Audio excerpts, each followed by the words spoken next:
Good afternoon. My name is Brandon Friedman. I am the Director of Research at the Moshe Dayan Center for Middle Eastern and African Studies at Tel Aviv University. On behalf of my partners, Professor Ori Sela, the Chair of Tel Aviv University's Department of East Asian Studies, and Professor Enrico Fardella of Peking University, and Professor Andrea Giselli of Fudan University, and of the ChinaMed Research Consortiums, we're honored and privileged to be able to host Dr. Nathalie Tocci, the director of the IAI, the Istituto Affari Internazionali of Rome. This is our third annual joint China and the Mid-Med annual conference and workshop, and each year we try to address the relationship between China and the broader Mediterranean and Middle East regions in a policy relevant and academic framework. This year's theme is technology, governance, and security. And I would like to thank Martina Poletti for all of her efforts in organizing today's event. We are lucky to have Dr. Tocci with us today. Dr. Tocci is not only the director of the IAI and honorary professor at the University of Tübingen, she is also the special advisor to the EU High Representative and Vice President of the Commission, Joseph Borrell. As special advisor to HRVP Federica Mogherini, she wrote the European Global Strategy and worked on its implementation. Her research interests include European foreign policy, conflict resolution, the Middle East, and the Mediterranean. She is an accomplished scholar and author with a distinguished list of publications. Dr. Tocci, thank you for being with us today. My pleasure. Maybe we should begin by situating the topic of today's discussions in a very broad framework. We all have seen that the rising tension or the sharpening rivalry between the United States and China, which appears to be influencing the balance of power and stability in the broader Mediterranean Middle East region. Maybe you could start the discussion today by explaining a little bit about how you see the changing nature of the US-China rivalry. Yes, Brendan. I mean, I think that, let me put it this way. I mean, that there has been a growing rivalry between the United States and China is obviously something that we have known for some time. I think the key aspect here is the way in which the nature of this rivalry or confrontation is changing. So whereas I would say up until the election of Joe Biden, really, and particularly over the course of the Trump administration in the United States, the US-China rivalry was really framed in sectoral terms. So it was a rivalry about tariffs, it was a rivalry about 5G, it was a rivalry about maritime security, it was a rivalry that then spilled into the arms control dimension, the minute in which the Trump administration essentially said, well, yes, we're willing to renew start with Russia if China also enters into the negotiation. So it was a rivalry that played out across different sectoral domains. I think what we're beginning to see now, which is really what is giving now the confrontation, in a sense, a sort of Cold War flavor, is that this is a rivalry which is becoming one between political ideologies and political systems. So it's really, you know, it really boils down to what is the better system of government. I mean, is it liberal democracy, or is it, as the West would put it, authoritarian capitalism, or as, I don't know, I mean, I'm no China expert, but as China would put it, you know, a sort of, I don't know, meritocratic autocracy. But basically, you know, what is the system of government which best ensures prosperity and security and public health, given that these are the times that we're living in.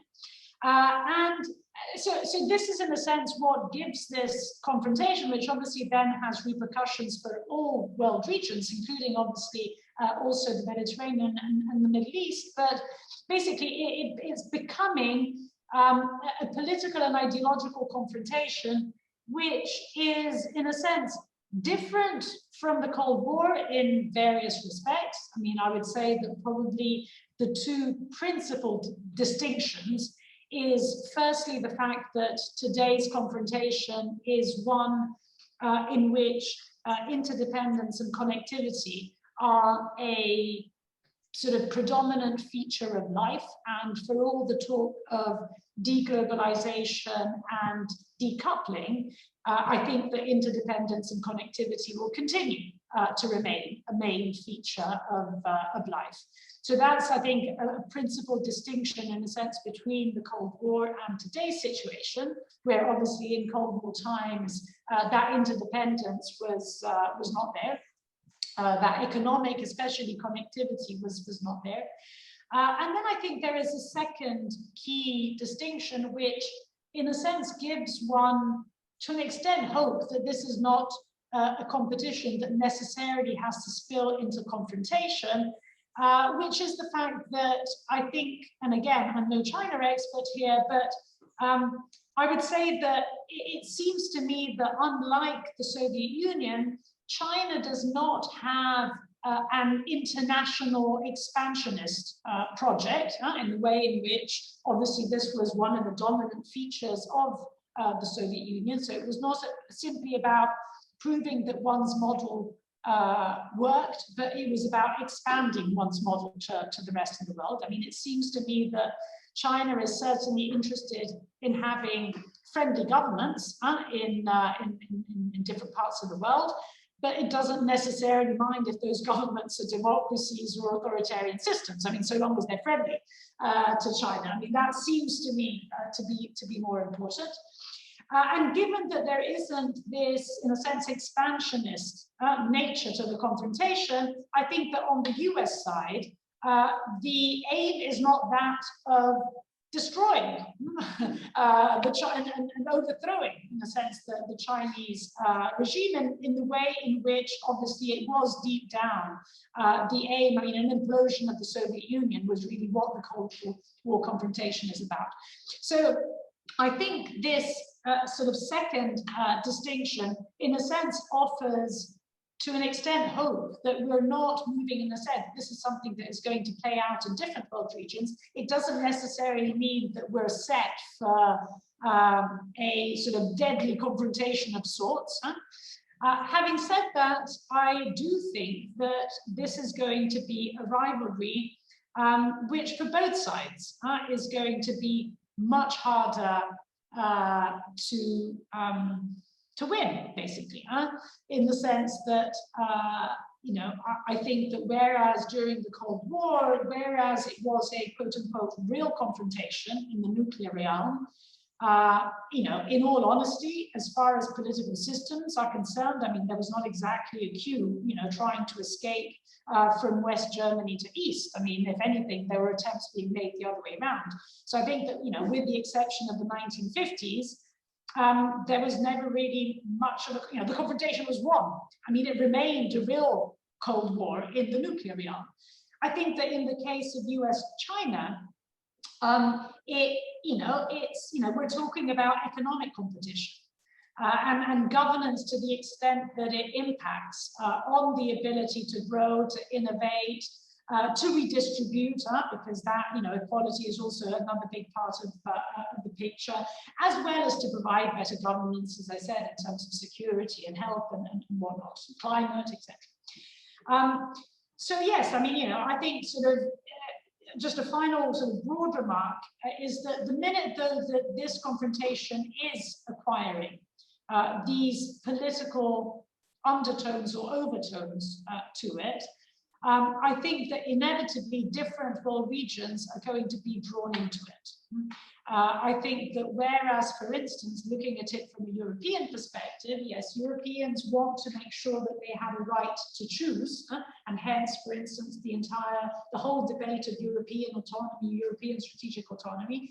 So this is clear, right to choose, but very clearly, the minute in which the confrontation acquires this new bipolar sort of identity, nature to it, very clearly, depending on what your political system is, you're going to be drawn closer either to one side, if you like, to the other. So yes, you might be able to choose, but you will choose, if you're a liberal democracy in Europe, to stand, you know, sort of closer to the United States. If you are Russia, you may not be forced to choose, but you will choose to be closer to Beijing. So what I mean is the minute in which there is a new bipolar element, in a sense, to a multipolar reality in sectoral terms, but there is a bipolar overlay to the rivalry. Inevitably, there is going to be a sort of magnetic pull, either on one side or the other, depending basically on what your own political system is. Thank you. You actually touched on some interesting and important issues that we saw echoed during the G7 and produced in the statement that was issued at the end of the G7. Turning to the broad framework, turning to Europe's position in this broad US-China framework, do you believe the EU will be able to succeed in being both a systemic rival to China and an economic partner? This seems to be how Europe has outlined its position in sort of this new bipolar architecture. And the question is, over the last 4 or 5 months, we've seen this attempt by Europe to balance between systemic rivalry and economic partnership as being a challenge. So is this a viable policy, and how do you see it playing out as much as one can see it? Yeah, I mean, to be honest, I think, I don't know whether whether viable is the right word, but I do think it's the only possible policy. And what I mean by this is that if the economic partner speaks of a world in which interdependence and globalization will continue to remain features of life, and if asked the question, I would say that, for all the political talk about the contrary, and even if there is going to be elements, if you like, of attempted decoupling, particularly when particular economic areas intersect very closely with security. But for everything else, I think that interdependence will continue to be a dominant feature of life, because I think that our citizens, I think citizens will not be willing to pay the much higher economic costs that would come along with deglobalization.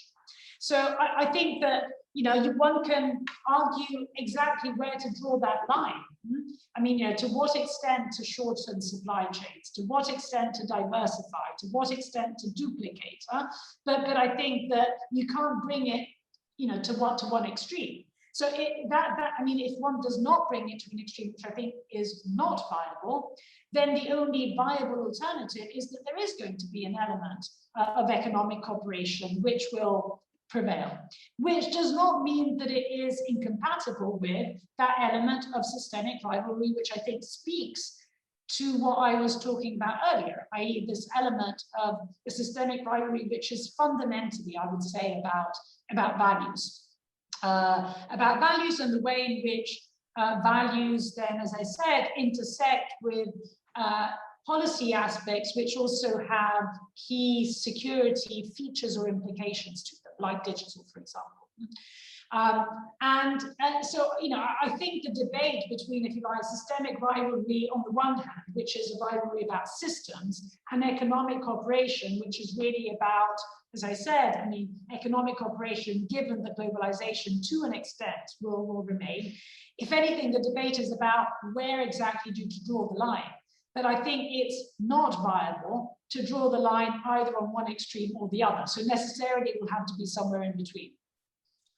That's a really great segue into the question of the recent failure of the China-European Investment Agreement, which was a statement of European values to a certain degree, right? And so I'm sure this is not the final word on that agreement, and that there will continue to be a dialogue about it. But does Europe feel that may be a setback in terms of its ability to compartmentalize the relationship with China? I think the Kai story is an interesting one, because I think the very fact that the Comprehensive Agreement on Investment was signed, and it was signed, 1 month after the election of Joe Biden, I think did indicate, on the one hand, that Europeans want to be able to make their choice. And as you will recall, there was really quite a lot of sort of displeasure being voiced by the incoming, by then it was sort of an interim team, but basically the sort of future Biden administration did signal its displeasure, and yet it was signed.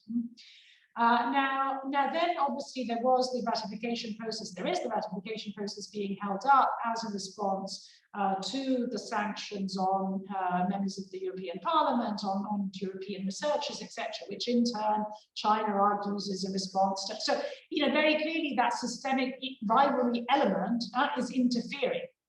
But again, I think the Kai story is one which really highlights the broader argument that I was trying to make.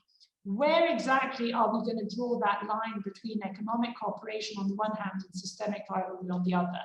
Is the endpoint going to be one in which there is going to be no agreement? Personally, I don't think so. Because it would end up being, if you like, on one extreme of that spectrum. Does it mean that the agreement in its current form will be reviewed? Well, maybe. I mean, I'm no expert of the nitty-gritty of this. But the fact that there is a European interest and a Chinese interest in having an agreement of the like, given that economic interaction and cooperation will continue to feature in the relationship, I think is also a given. So I would say, it's obviously too early to tell, but if I were to sort of, look into the crystal ball, my guess would be that this is not the end of the story. It's a story that will continue. And recording. Okay, now start again. So yes, I mean, I think on both sides. By the way, I mean, I think this issue of systemic rivalry and economic cooperation. I mean, the Europeans made it explicit. But I think it's as much, or probably is, and I don't know, as much a Chinese internal debate, perhaps not as public as we are about it, as it is a European debate. Because were it not an internal Chinese debate, there would not have been sanctions on MEPs and researchers. So, very clearly there is also something going on in Beijing. And I think it will be the mix of where those two internal debates, if you like, end up, which is going to determine exactly where you're going to draw that line. Enrico, you wanted to ask a follow-up question. Go ahead. Yeah, thank you very much, Brendan. Thank you, Nathalie. Very interesting analysis. I would like to ask you from a European perspective, can you identify like a factor that was somehow crucial into this shift of the European perception vis-a-vis China? So when exactly you think and why China became a systemic rival? Was it because, of something that China was a change in the nature of how China was presenting itself in the relationship with Europe? Or was it because there was like, probably, the populist, trend within Europe somehow modified or influenced the European perception of China? And to what extent, and to what extent, the change of US policy, US China policy under the Trump administration somehow influenced, this factor? I mean, I would say to sort of rewind back in time. If we go back to 2015, 2016, I think we kind of, up until then, and that was really the limit, kind of lived in a world in which we saw what China was doing in East Asia as being kind of assertive / almost aggressive, South China Sea, etc. And what China was doing westwards as being, I would say, predominantly benign and economic, and benign and economic went hand in hand. So if you like, strategic edge to China in East Asia, teddy bearish China westwards. Belt and Road was initially understood in these terms. And although Europeans didn't say it, but what many probably thought deep down was, yes, we don't really like what China is doing in East Asia, but so long as there is freedom of navigation, we don't really have a dog in that fight. They would never say this openly, but I think it was really what was behind, in a sense, a lot of the, not necessarily the debate, but underpinning the positions. Then I think, we start getting to 2017, 2018. And I would say that what starts changing there are a number of things. I think on the Chinese side, there is definitely greater assertiveness in sort of quote unquote divide and rule tactics in a sense in Europe. So 17+1, etc. I think there is, and this begins, by the way, in 2016, there is a growing appreciation about, I mean, remember on the case of arbitration on the South China Sea, the way in which, now I can't remember if it was Hungary, it was I think 2 or 3 member states that basically prevented a European consensus basically on a statement, on council conclusions on the arbitration case. And it was very clearly countries where there were kind of significant Chinese investments. And so what we start, so there's a bit of that, a bit of the 5G story, a bit of, in general, kind of understanding that the China's strategic investments in Europe were not simply teddy bearish and benign, but there was a strategic intent. So I think, in a sense, the terrain started to become more fertile for a harsher European view of China in 2017, 2018, 2019. Then comes COVID. So that to me is really the third phase, more than Biden. Then comes COVID. And the way in which China, in a sense, kind of used its, used the mass diplomacy, basically, the interplay, in a sense, in this case, not so much in terms of we make strategic investments and we quote unquote buy governments, but we basically kind of produce many of the things that the world needs. And we're going to provide those things, but we're going to provide them coupled with a bit of propaganda as well. And so there was the sort of political sort of weaponization, I would say, of supply chains, which I think is the third step that Europeans start making. Then I would say, yes, obviously then comes Biden and this kind of couching it in value-based terms, but I think the change in Europe predates Biden, and it's not, maybe Trump had the, he made the US-China confrontation in a sense explicit, but the transatlantic relationship, which was in such kind of dire straits in those years that I don't think it was the Trump factor which explains the hardening of European views. I would say the hardening of European views is really, on the one hand, because China becomes more explicit in the strategic underpinnings of what its economic policies are, and on the other hand, the Europeans themselves, in a sense, start waking up, from their kind of rose-tinted lenses through which they view the world. Sorry, Brandon, can I have 2 fingers on this? Sure. Okay. So Nathalie, is it possible for you to sketch a profile of the constituency that somehow inspire this change within Europe? Because, for example, we remember clearly that Italy has always had like a kind of different position on China. So which kind of constituencies somehow influenced this shift, or were more, say, sensitive to this, change of methodology and approach, coming from Beijing?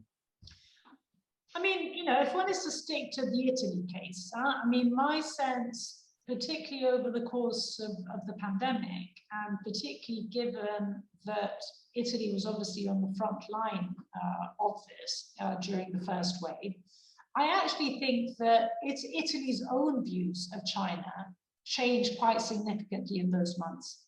I think that there was a boomerang effect of China's diplomacy in the spring of last year in Italy. So I think Italy, I don't think we can simply explain it by there's been a change in government, for instance, in Italy, and the Draghi government is kind of clearer about where Italy belongs, in a sense, in the world, than the previous two governments. I think there is something to be said about Italian public opinion kind of feeling, this may be a little bit too much, you know? So in terms of constituencies, I mean, I would say that I'm not, you know, I don't know exactly how the internal debate in different member states kind of work, but I would say that, you know, certainly you do have countries like France, for instance, that have traditionally had a more strategic lens, in a sense, through which they view the world. So probably they were the first to change. But I must say that probably, you know, France back in 2015, 2016, I mean, you know, you didn't need to do much more than the South and East China Seas to kind of harden French views, in a sense, because that's already the lens through which they view the world. I would say that probably the most interesting case is Germany. And Germany is probably a country where change took place or is taking place slightly before Italy. But still, Germany would be at the forefront of those that say, well, still, economic cooperation, systemic rivalry, we need to find the right balance here. I don't know enough, to be honest, about the internal dynamics of different member states, but I would say that, let me put it this way. The risk is, by when I say risk, what I mean is, you know, talking to an audience that presumably has some sort of interest in this relationship not, you know, kind of deteriorating completely. So I would say the risk in this respect is that the EU-China relationship ends up like the EU-Russia relationship. What I mean by this is that Europeans on Russia today are actually far more united than they were 6-7 years ago. I mean, 6-7 years ago, you had in the EU those that looked at Russia as being a strategic partner and those that looked at Russia as being public enemy number one.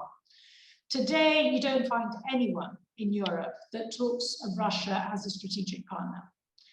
Yes, obviously there still are different shades, but there has been an overall hardening of views of Russia and an intra-European convergence of views on Russia towards a hardening line, if you like.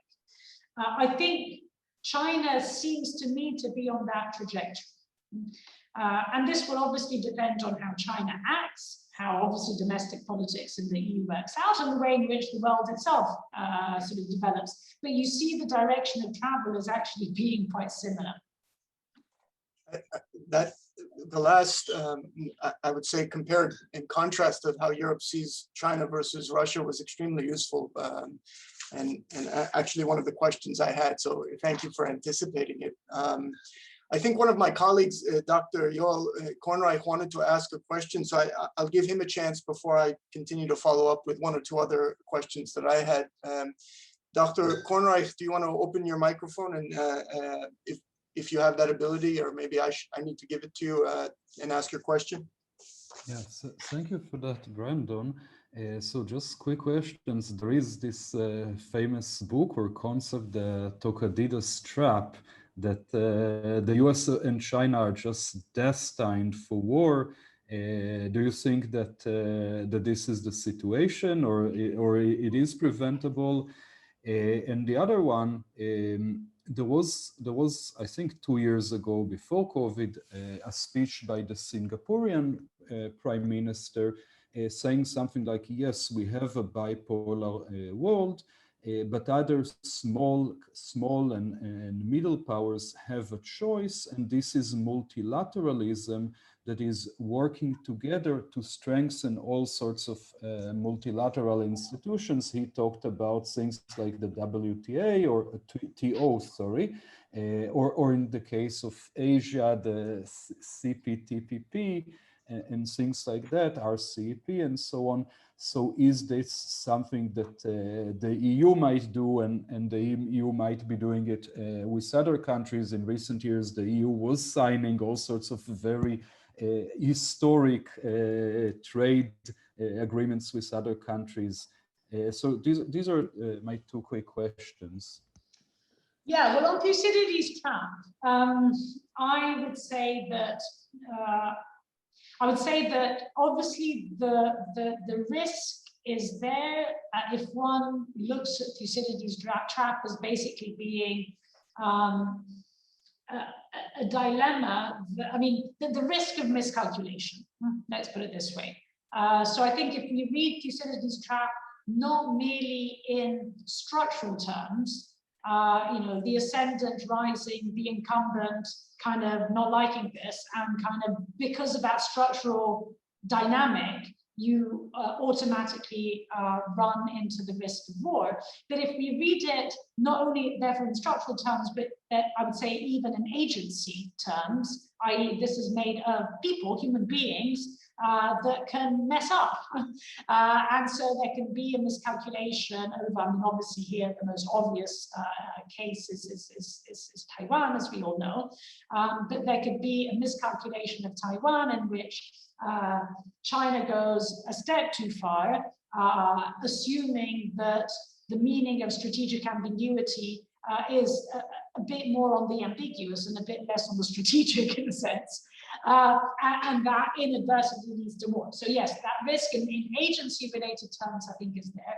I think it's not there, and I come back to the point that I was making earlier, and maybe this is kind of, you know, my own bias as a liberal with a small L that kind of seeps through here. But I do genuinely think that interdependence may not resolve conflict, but it mitigates the risk of conflict.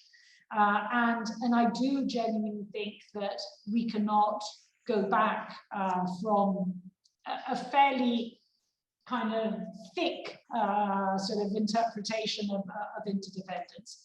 And this wasn't the case in the, you know, I can't remember how many cases that book, I think 13 cases, if I remember correctly, that Alison's book kind of reviewed. That wasn't the case in any of those situations. So that's as far as the Thucydides trap is concerned. I mean, on multilateralism and perhaps on trade also connected to this, I think on multilateralism broadly, I mean, this goes back to this question of cooperation versus rivalry or competition. I would make the same argument that I made in the bilateral EU-China case, even for the broader multilateral system. I mean, I think there are domains of global governance where, to put it in very crude terms, quantity trumps quality. I mean, if you want to address climate change, if you want to address pandemics, if you want to ensure economic recovery, to cite the sort of, you know, three perhaps most obvious cases, then yes, it would be nice to kind of all share the same values and have the same political systems, but what matters is quantity. You need to have as many governments, as many countries as possible, as, you know, being part of the endeavor. So arms control, economic recovery, climate, pandemics would be kind of obvious things where quantity, quote unquote, trumps quality or the perception of quality of government. Then there are other aspects like digital, like security, like migration, where the value element probably trumps the quantity element. And in those areas, I think that what we will see is smaller groupings, smaller multilateral endeavors. And then you will have, in a sense, I think, considerations that really have to do with method. And I think, you know, 2021 in this respect is an interesting year because we saw this playing out, you know. I mean, look at the journey that starts in Cornwall, passes through, you know, Bari and Matera, and then Rome later on in the year, and whatever ends in Glasgow or in Paris if we're talking corporate taxation. I mean, you basically sort of have the idea of you have a smaller group of countries which are like-minded, that in a sense start working out a deal amongst themselves on a particular policy question, corporate taxation, climate finance, I mean, you name it. Then obviously there will be, you know, the need to try and expand this consensus to a grouping which is still relatively flexible, but more representative. And so you try and kind of stretch it out to the G20. But then it needs to be institutionalized. So if you're talking about if you're talking about vaccine trade, this needs to land in the WTO. If you're talking about climate, it needs to land in COP26. If you're talking about corporate taxation, it needs to land in the OECD. But I think there is an element in a sense of method really there, which I think relates to trade, but I think it relates to other policy areas too.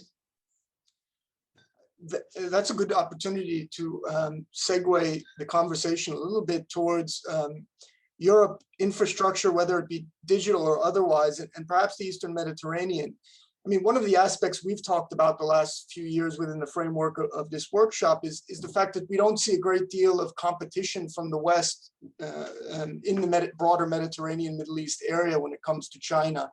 And one of the things that was discussed during the recent G7 meeting was the idea perhaps that Europe and the US would jointly begin to compete in areas relating to infrastructure, be it digital or transport or otherwise. And so I wanted to get your sense of how real that might be. Are the European countries and eager to work with the US in terms of putting their money forward in areas that extend into Africa, Northern Africa, even that border the Mediterranean, Middle East, to compete with China in areas relating to digital infrastructure, transport infrastructure, in order to create more options. Yeah, I mean, okay, so I think, sort of thinking Europe, China, US, Med, I think it's worth probably making the distinction between the sort of more traditional security realm and the sort of economic, digital, and therefore also strategic realm. I mean, so I think on the former, it seems to me, but again, I'm no China expert here, but it seems to me that China is still not eager to step in a particularly assertive way. I mean, it seems to me that, in a sense, China is happy for Russia to having re-entered the region, and in a sense, sort of standing also for, in many respects, the sort of status quo, and stepping in militarily. So these seem to me to be things that China is at this point in time unwilling to do, or perhaps simply sees no reason for it to do them, given that Russia is doing it for them or with them or whatever, but basically kind of moving in the same direction. And I think until Russia plays this role, if I were China, why should I? There is no need. Now, it could be that things change if Europeans and the United States, I would say probably more Europeans than the United States, change approach to the region. Because essentially what we've been seeing in the region is the United States in relative retreat, a vacuum being left, Europeans not stepping into that vacuum, and Russia, as well as Turkey, as well as UAE, as well as, Iran, as well, the list is quite long, countries stepping into that vacuum. So it's either two things, and this, the European dream would be that, maybe the Israeli dream, I don't know, is that, the US is going to at some point come back in, or it will not be allowed to go out. And in a sense, kind of, it's a trick that's worked in the past. My sense is that there is something structural underpinning all this. I don't think that this is reversible.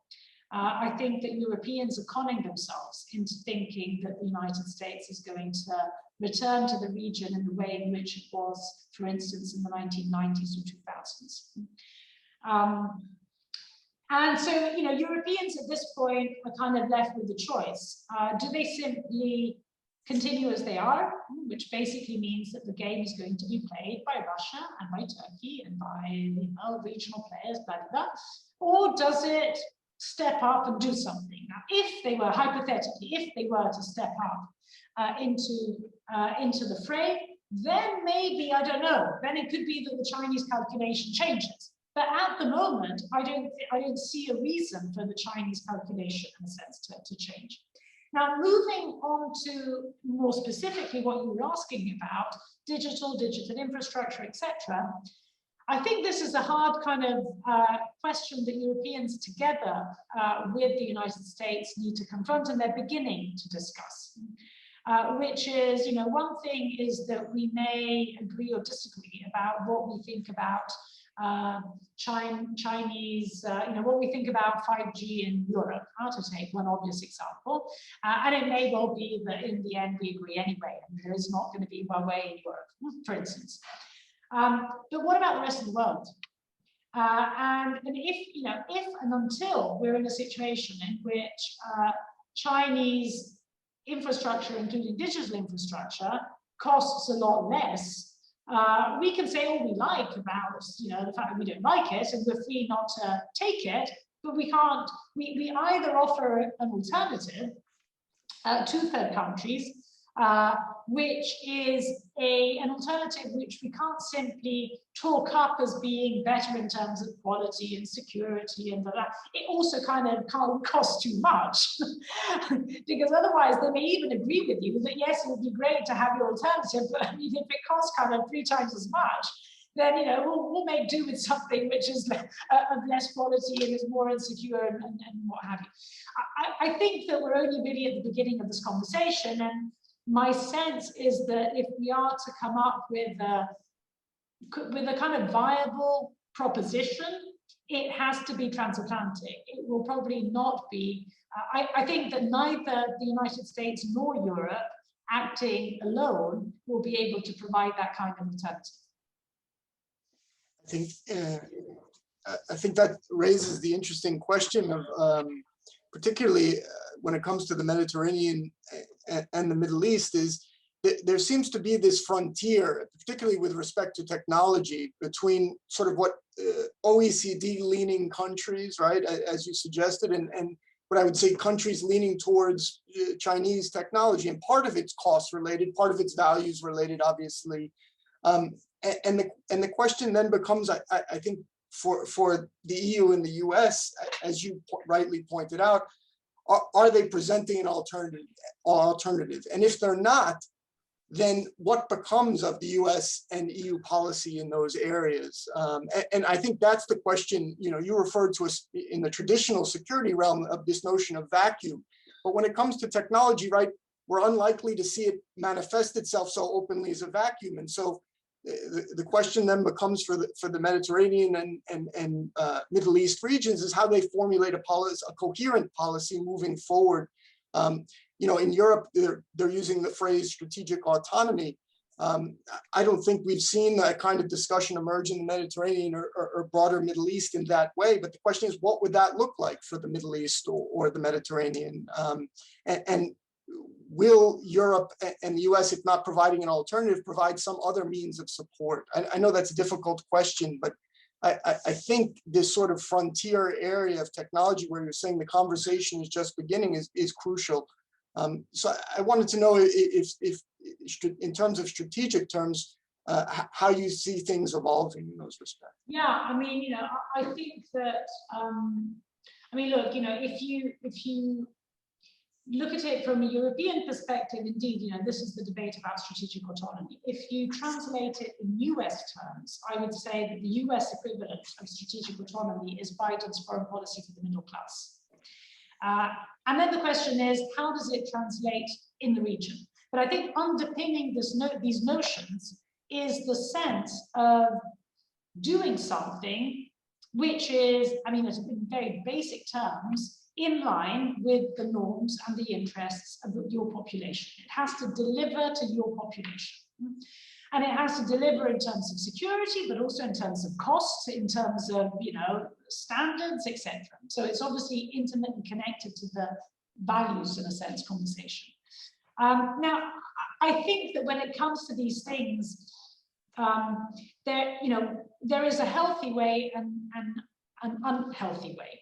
I think the unhealthy way forward is for an understandable sort of drive for autonomy, or basically for kind of doing things that are ultimately in your interests, you slip into the trap of closure and of protectionism. And I think this is very clearly a risk in the European strategic autonomy debate. I think it's a risk in the American foreign policy for the middle class debate. And I think if kind of mutatis mutandis, the same sense was interpreted in the region, it would run the same risk. So simply closing up. I mean, others are trying to harm us, they're trying to interfere, they want to steal our data, they what have you, and therefore we simply close up. Then I think there is the sort of healthy option, which is, in a sense, protection rather than protectionism. So yes, you need to protect yourself, but you have to do so in a way which does not sort of slide into protectionism and closure. And how do you do that? And here we come back to the debate about multilateralism, and one can also apply it in regional terms, in terms of regional cooperation, but in terms of, in general, international cooperation, which can be bilateral, trilateral, unilateral, multilateral, whatever you want. But the point is that the only way to protect yourself, but at the same time remain open, is to ensure that rules that are bigger than yourself prevail. And that you participate in that rule-making exercise. So, clearly, if you are in the Middle East, this is about, sort of maintaining and developing your relationships with Europe, with the United States, with China, but above all within regional and multilateral settings, which is obviously a very difficult thing to do for the Middle East, where regional cooperation has not exactly been a predominant feature of life, if you like. But that is, I think, the quest, because otherwise, what will inevitably be a healthy drive for protection will risk, will run the risk of closure and protectionism. Which goes back to the very first point that I was making on EU and China about sort of going too much towards one extreme where systemic rivalry basically ends up in a total world of decoupling and deglobalization, etc. It's about finding that healthy balance between cooperation and rivalry. So it's not shutting your eyes to the rivalry. It's not shutting your eyes to the fact that if you are in the region, there is a risk of countries kind of coming in and exploiting your data or what have you. So there is a healthy drive for protection, but you have to respond to that healthy drive for protection, as I said, without running the risk of closure. That's a really great answer. I sometimes feel in the region we're lurching from one extreme to the other, and I think your answer offers some very prudent advice in that respect. I want to make sure we stay relatively on time here and not use up too much more of your time. So in the 1 or 2 minutes we have left, maybe I'll turn the floor over to my partners and ask them if they have any questions in conclusion. Ori? Yeah, I'd like to zoom in a continuation of what you were just saying on the issue of collaboration on the Eastern Mediterranean, specifically if we look at Greece, Turkey, Cyprus, and other friendly nations around us. There are obviously lots of tensions and conflicts going on. The question is, sometimes you need the external forces to chime in and perhaps help create a sort of collaboration.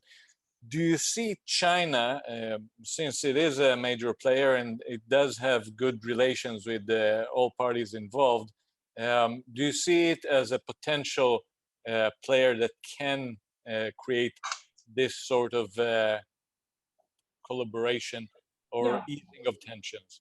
Well, thank you. That's a great question. In fact, it would have been a shame actually to end this discussion without zooming into the Eastern Med. I mean, I think that there is interesting change already going on. So we saw, I think, particularly over the course of the Trump administration, forms of regional cooperation, which, however, in the region, which ran the risk of cementing conflict rather than bridging over conflict divides. And I think it kind of, it was not, to be honest, I mean, maybe with a few exceptions, but it was not really a product of what the Trump administration directly did. I mean, it's not the Trump administration basically said, don't talk to Turkey, to give an obvious example. But it was a general message of the world is made of winners and losers, and it's about winner takes it all, and it's about trying to defeat your enemies. I mean, and kind of slightly, I'm not caricaturing actually, I mean, it's difficult to caricature Trump more than he caricatures himself. So anyway, that was the world that we lived in. And so it was a world in which we saw elements of regional cooperation, you know, between Greece and Egypt and Cyprus and Israel. But it was, and in many respects, you could say, well, you know, take the EastMed gas forum. I mean, that is definitely a very sort of, you know, a form of regional cooperation, but it was a everyone against Turkey form of regional cooperation. I think since the Biden administration took office, and the Biden administration has actually not done anything, in all honesty, in the region yet, but it seems to me that indirectly, it conveys a different sense of the way in which the world is or should be. And that has created a different context whereby we have seen Turkey and Egypt talking, Turkey and UAE. I mean, dialogue between Turkey and Israel was never really interrupted, but I think it's picked up more than it was in previous years. So, you know, Saudi and Iran. So, I mean, it seems to me, Greece and Turkey, I mean, officially, you know, direct talks have sort of restarted. So it seems to me that it offers a kind of more fertile environment to reinterpret the sense and the sort of drive for regional cooperation, which existed also in previous years, but was very adversarial in how it was kind of understood, to kind of broaden it out. Now, can China play a role in this respect? I think that in terms of, as you say, you know, what China stands for, well, certainly I don't see it having an interest against regional cooperation. I don't know, but you know, you probably know a lot more than me. I don't know to what extent China is invested in the region. So, you know, I think that to an extent that it can kind of let the region be and kind of, you know, go in a particular direction that is not harmful to its interests, it will be happy not to make that investment. So I see, in a sense, the more positive dynamics in the region more as being the indirect effect of the way in which the region itself sees the way in which the world is going, particularly in relation to the United States, than as an effect of what external actors, be it the United States or China or Russia, are directly actively doing. I think that's a really perceptive remark. And the region, in some respects, is finding itself on its own increasingly, and that offers all kinds of risk and opportunity as well. So it certainly bears close watching. I think we've come to the time where we should thank you for giving us your time and sharing your thoughts on these important topics with us. Dr. Tocci, we really appreciate your insight. We hope this will be the first of several conversations with you on these issues. As you mentioned several times, we're at the beginning of many of these issues. And so we look forward to continuing the conversation in the future. And on behalf of my partners, thank you again. Thank you.